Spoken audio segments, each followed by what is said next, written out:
Si wanita pelacur pun menggoda setiap laki-laki yang ada dengan kecantikan wajahnya serta bentuk badan seksinya. Tidak tanggung, dia melakukan perbuatan ini dengan sengaja, dan siapapun laki-laki akan tergoda dengan ia. Bahkan dia mengizinkan siapapun laki-laki yang ingin menikmati tubuhnya.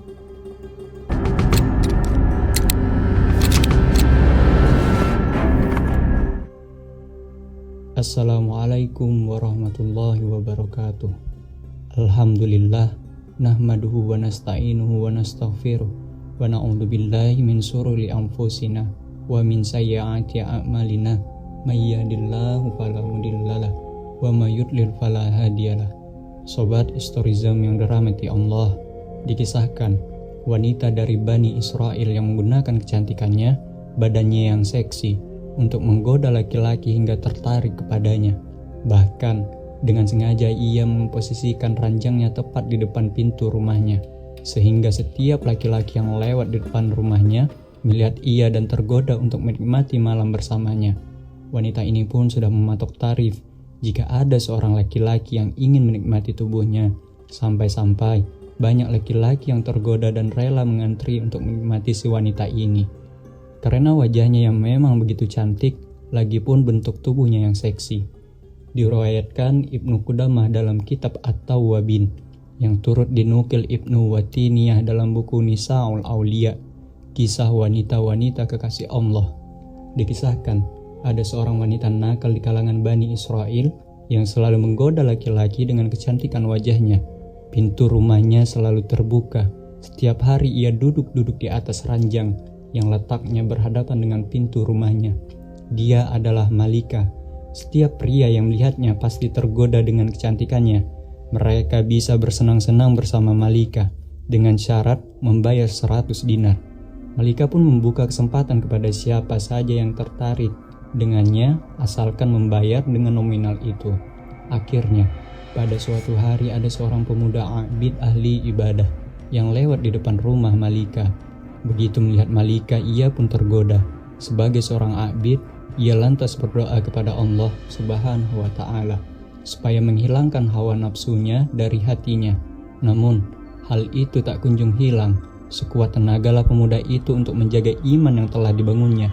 Badannya pun tak sanggup menahan hawa nafsu ketika melihat tubuh seksi dan kecantikan Malika. Pemuda ahli ibadah itu bekerja keras mengumpulkan uang agar bisa bersenang-senang dengan Malika. Ia bahkan sampai menjual perabotan rumahnya dan semua barang yang ia miliki sampai terkumpul uang 100 dinar. Setelah terkumpul, ia bergegas pergi ke rumah Malika dan menyerahkan uangnya kepada wakil si Malika. Malika lantas menyiapkan waktu khusus untuk menyambut kedatangannya. Tiba pada waktu yang telah ditentukan, pemuda ahli ibadah itu menemui si Malika. Malika pun telah siap segalanya. Ia berdandan dan duduk di atas ranjang. Sesungguhnya, engkau telah memikatku, sehingga aku bekerja keras untuk mendapatkan 100 dinar agar bisa mendapatkanmu, kata pemuda itu. Wanita pelacur itu lantas memintanya untuk masuk. Tak lama kemudian, si pemuda yang telah tergoda ini mengulurkan tangannya. Namun, Allah Subhanahu wa Ta'ala menurunkan rahmatnya dari berkah ibadah serta tobat yang dilakukan pemuda itu. Sungguh, Allah melihat perbuatan ini dan melebur semua amalmu, kata pemuda itu dalam hatinya. Seketika ia teringat akan menemui Tuhannya dan berdiri di hadapannya. Ia lantas dilanda ketakutan yang luar biasa. Tubuhnya gemetar dan raut wajahnya berubah. Biarkan aku keluar dari sini dan 100 dinar ini milikmu, ucap laki-laki itu. Melihat keadaan yang aneh ini, Malika bertanya, apa yang terjadi denganmu? Bukankah engkau kumpulkan uang itu untuk bisa bersenang-senang denganku? Tetapi ketika sudah tercapai apa yang engkau inginkan, engkau tinggalkan begitu saja. Aku takut kepada Allah. Sungguh, uang yang telah aku berikan kepadamu itu halal untukmu. Tolong, izinkan aku keluar, ucap laki-laki itu. Malika kembali bertanya, apakah kamu tidak akan melakukan apapun kepadaku? Tidak, jawabnya. Kalau demikian, maka sungguh tidak ada yang pantas menjadi suamiku, melainkan dirimu, ucap wanita itu dengan nada penuh penyesalan dan tobat. Lelaki itu mendesak agar bisa segera meninggalkan rumah si wanita itu. Namun, wanita itu tidak mengizinkan hingga laki-laki itu mau menjadikannya istri. Singkat cerita, akhirnya laki-laki itu pun pergi meninggalkan rumah wanita itu. Sebelum pergi, ia sempat memberitahu nama dan rumahnya. Sejak ditinggal oleh pemuda ahli ibadah itu, si wanita diselimuti rasa takut karena mendapatkan berkah dari sang pemuda. Ia berkata dalam hatinya, ini adalah dosa yang pertama kali yang dilakukannya, dan ia sangat merasa takut. Sedangkan aku telah melakukan dosa ini selama 1 tahun.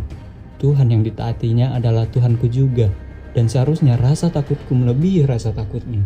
Wanita itu lantas bertobat, hingga pada suatu ketika ia memutuskan untuk menemui lelaki itu dengan penampilan tertutup dan memakai cadar. Setelah bertanya ke sana kemari kepada penduduk desa sesuai yang dikabarkan pemuda sebelumnya, ia pun bertemu dengan lelaki itu. Namun, begitu lelaki itu mengetahui bahwa yang datang adalah wanita pelacur yang pernah ia datangi, ia lantas terkejut, menjerit dengan keras karena mengingat dosanya ketika bertemu Malika. Saking takut dan bergetar sekujur badan pemuda ini sambil berteriak, lalu meninggal dunialah pemuda ahli ibadah ketika itu. Malika pun menangis dan kembali menyesali apa yang telah ia perbuat sebelumnya. Sampai setelah menguburkan si pemuda ahli ibadah itu, Malika berlarut dalam penyesalan dan terus melakukan tobat dengan tobat yang sungguh-sungguh. Malika pun bertanya, adakah saudara dari pemuda ahli ibadah ini? Ia berniat yang mulia untuk menikah. Kemudian diberitahukanlah bahwa ada saudara dari pemuda yang ahli ibadah tersebut. Saudaranya juga memiliki keimanan yang sangat tinggi. Namun, saudaranya, dia adalah pemuda yang miskin, tidak memiliki harta yang berlimpah. Tapi Malika pun mengatakan, ia adalah wanita yang berkecukupan harta, mempunyai kekayaan yang berlimpah, dan Malika pun tidak mempermasalahkan harta dari laki-laki tersebut yang akan menikah dengannya. Akhirnya, Malika pun menikah dengan laki-laki yang tidak lain adalah saudara dari pemuda ahli ibadah yang telah meninggal dunia tersebut. Mereka pun hidup dan menjalani rumah tangga dalam ketakwaan pada Allah. Dari pernikahannya, mereka dikaruniai anak, dan Allahu Akbar. Dari karunia Allah yang maha besar, 7 anak dari mereka menjadi nabinya Allah dari anak yang dilahirkan oleh Malika. Sobat historism yang dirahmati Allah, sungguh luar biasa hidayah Allah kepada hambanya. Maha pemaafnya Allah, maha pengampunnya Allah, akan selalu membukakan pintu taubat sebelum ajal kematian menjemput hambanya. Dari Anas bin Malik dan Abu Hurairah radhiyallahu an, dari Nabi Shallallahu alaihi wasallam, sebagaimana yang diriwayatkan dari Tuhannya Azza wa Jalla, dia berfirman, jika seorang hamba mendekatiku sejengkal, niscaya aku mendekatinya 1 hasta. Jika dia mendekatiku 1 hasta, niscaya aku mendekatinya 1 depa. Jika dia mendatangiku dengan berjalan kaki, niscaya aku mendatanginya dengan berlari. Sebuah hadis yang sahih yang diriwayatkan oleh Imam Bukhari. Kita mengambil hikmah dan pelajaran besar dari kisah Malika ini. Ketika kita melihat seorang yang bermaksiat kepada Allah, tidak pantas untuk kita sebagai hambanya untuk menganggap orang tersebut yang dimurkai Allah. Sungguh akan lebih indah ketika kita melihat kemaksiatan, maka berdoalah agar selalu Allah berikan hidayah yang luar biasa dari Allah. Allah Maha Pengampun atas segala dosa-dosa yang hambanya lakukan. Subhanallah. Mungkin sahabat historism dapat merenung dari kisah ini. Pintu taubat Allah masih terbuka lebar untuk siapapun. Demikianlah kisah ini. Semoga kembali sahabat dapat memetik hikmah dan pelajarannya. Saya pamit mengakhiri. Jangan lupa untuk menonton kisah-kisah lainnya yang insya Allah bisa memberikan hikmah bagi kita semua. Subhanakallahumma wa bihamdika asyhadu an la ilaha illa anta astaghfiruka wa atubu ilaik. Terima kasih telah mendengarkan. Wassalamualaikum warahmatullahi wabarakatuh.